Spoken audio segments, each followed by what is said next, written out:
លោកនានីជាទីមេត្រីនេះជាកម្មវិធីខ្លីៗរបស់វិទ្យុអាស៊ីសេរីបាទមេតិកាព័ត៌មានគណៈបកប្រឆាំងជំរុញឲ្យពលរដ្ឋប្តឹងលោកហ៊ុនសែនទៅតុលាការអន្តរជាតិ ICC មន្ត្រីបកប្រឆាំងនិងអ្នកខំមើលលើកឡើងថាលោកហ៊ុនសែននឹងមានវាសនាដោយអតីតប្រធានាធិបតីហ្វីលីពីនដែរ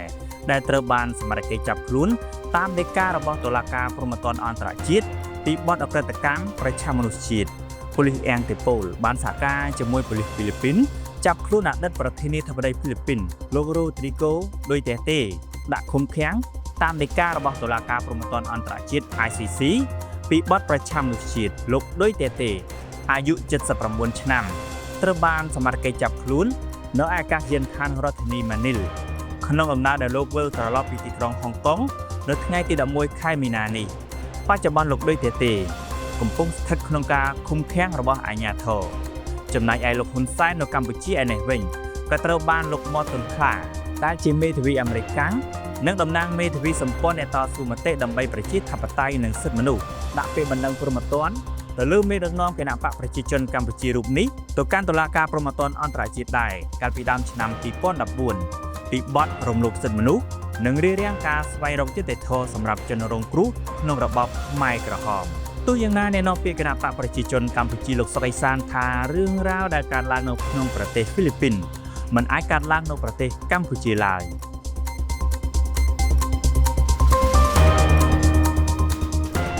មន្ត្រីបកប្រឆាំងថាលោកហ៊ុនម៉ាណែតបារម្ភខ្លាចពលរដ្ឋទម្លាក់ពីតំណែងតែមិនស្ដារប្រជាធិបតេយ្យបាទលោកនាងជាទីមេត្រីបន្ទាប់ពីមេបកប្រឆាំងនិងយុវជននៅក្រៅប្រទេសមួយចំនួននាំគ្នាធ្វើបាតកម្មជាបន្តបន្ទាប់ឲ្យលោកហ៊ុនម៉ាណែតដោះស្រាយបញ្ហាជាតិនិងជំរុញឲ្យពលរដ្ឋនៅក្នុងស្រុកហ៊ានងើបឈរទម្លាក់លោកហ៊ុនម៉ាណែតចេញពីតំណែងនៅពេលនេះលោកហ៊ុនម៉ាណែតអំពាវនាវសូមកុំឲ្យជំរុញឲ្យពលរដ្ឋបះបោរពីព្រោះប្រទេសប្រជាធិបតេយ្យគេផ្លាក់ប្ដូរមេដឹកនាំដោយការអ្នកខ្លះជាពិសេសអ្នកនៅក្រៅឲ្យតែអីបន្តិចគឺយកឲ្យរឿងដែលមិនចំណុចល្អដែលខ្លាំងពេលនេះយកមកឲ្យតែងតែភ្ជាប់នៅដល់ណាទៀតត្រូវក្រោកឈរឡើង5ឆ្នាំក្រោកឈរទៅបោះឆ្នោតម្ដងទៅបាត់ហើយអីសាររបស់លោកហ៊ុនម៉ាណែតនៅពេលនេះទំនងចង់សម្ដៅទៅប្រធានស្ដីទីគណៈបកសង្គ្រោះជាតិលោកសំរងស៊ីដែលកំពុងធ្វើយុទ្ធនាការផ្ការិចដោយអំពាវនាវឲ្យពលរដ្ឋទម្លាក់មេដឹកនាំកម្ពុជាអតីតសមាជិកសភាគណៈបកសង្គ្រោះជាតិលោកអ៊ុំសំអានថាលោកហ៊ុនម៉ាណែតកំពុងបារម្ភពីជោគវាសនារបស់ខ្លួនដោយសារតែមេដឹកនាំបែបផ្ដាច់ការរូបនេះដឹកនាំប្រទេសកើតចេញពីការបោះឆ្នោតคล้ายៗ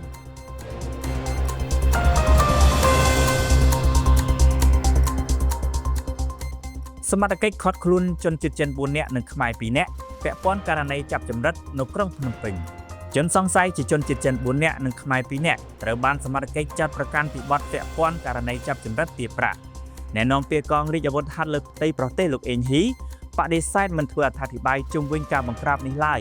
ដោយលោកគ្រាន់តែបញ្ជាក់ថាបច្ចុប្បន្នកងកម្លាំងកងរាជអាវុធហត្ថនិងកម្លាំងជំនាញកំពុងបន្តនីតិវិធីនិងស៊ើបអង្កេតរកអ្នកពាក់ព័ន្ធផ្សេងទៀតសកម្មភាពចាប់ចម្រិតដែលបង្កឡើងដោយក្រុមសង្គមងឹតជាពិសេសគឺក្រុមជនជាតិចិនមួយចំនួនធ្វើសកម្មភាពកាន់តែកក្រើកប្រើប្រាស់ទឹកដីកម្ពុជា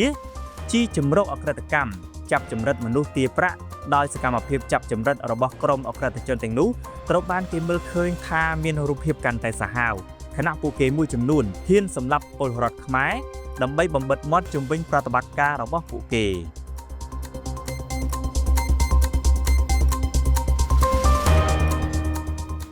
ពលរដ្ឋរងគ្រោះដីធ្លីនៅខេត្តក្រចេះថាអាជ្ញាធរថ្នាក់ជាតិបង្ខំឲ្យពលរដ្ឋចេញពីលំនៅឋានប្រគល់ដីទៅឲ្យក្រុមហ៊ុនវៀតណាមពលរដ្ឋស្នើទៅឲ្យអាជ្ញាធរកាត់ជ្រឿលដីស្រែចម្ការរបស់ពួកគាត់ឲ្យពួកគាត់រស់នៅនិងអាស្រ័យផលឡើងវិញមិនមែនជាការបង្ខិតបង្ខំឲ្យពួកគាត់ចាក់ចេញពីផ្ទះសម្បែងហើយប្រគល់ដីធ្លីទាំងនោះទៅឲ្យក្រុមហ៊ុនវៀតណាមឡើយ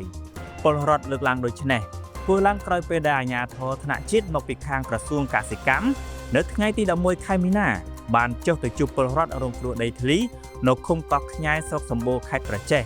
ដើម្បីស្វែងរកដំណោះស្រាយជូនពលរដ្ឋដែលកំពុងមានវិវាទដីធ្លីជាមួយក្រុមហ៊ុនវៀតណាមតំណាងប្រជាពលរដ្ឋរស់នៅឃុំខ្ញែលោកស្រីអែលរ៉ូសាលើកឡើងថាប្រជាពលរដ្ឋនឹងមិនចាក់ចែងតាមការបង្ខិតបង្ខំរបស់អាជ្ញាធរឡើយលោកស្រីរីគុណថាអាជ្ញាធរហាក់មានភាពលំអៀងទៅខាងក្រុមហ៊ុនពីព្រោះក្រុមហ៊ុនមានសិទ្ធិគ្រប់គ្រងដីរាប់រយហិកតាចំណែកឯពលរដ្ឋខ្មែរនោះវិញ ត្រូវបានអាជ្ញាធរបង្ខិតបង្ខំឲ្យចាក់ចែងពីលំនៅឋានដោយសត្វធាតុបាទជុំវិញរឿងនេះវិទ្យុអាស៊ីសេរីមិនទាន់អាចសុំការបកស្រាយពីអ្នកនាំពាក្យក្រសួងកសិកម្មរុក្ខាប្រមាញ់និងនេសាទកញ្ញាអឹមរចនាបាននៅឡើយទេនៅថ្ងៃទី11ខែមីនាបាទលោកនាងជាទីមេត្រីព័ត៌មានខ្លីៗរបស់វិទ្យុអាស៊ីសេរីដែលរៀបចំជូននៅខ្ញុំបាទប្រាជិលចាប់តែប៉ុណ្ណេះប្រសិនបើលោកនាងចង់ទស្សនាសេចក្តីរាយការណ៍នេះពេញលេញនិងសេចក្តីរាយការណ៍ផ្សេងៗទៀតរបស់វិទ្យុអាស៊ីសេរីសូមលោកនាងចូលទៅកាន់គេហទំព័រនិងបណ្ដាញសង្គមរបស់វិទ្យុអាស៊ីសេរីសូមអរគុណសូមជម្រាបលា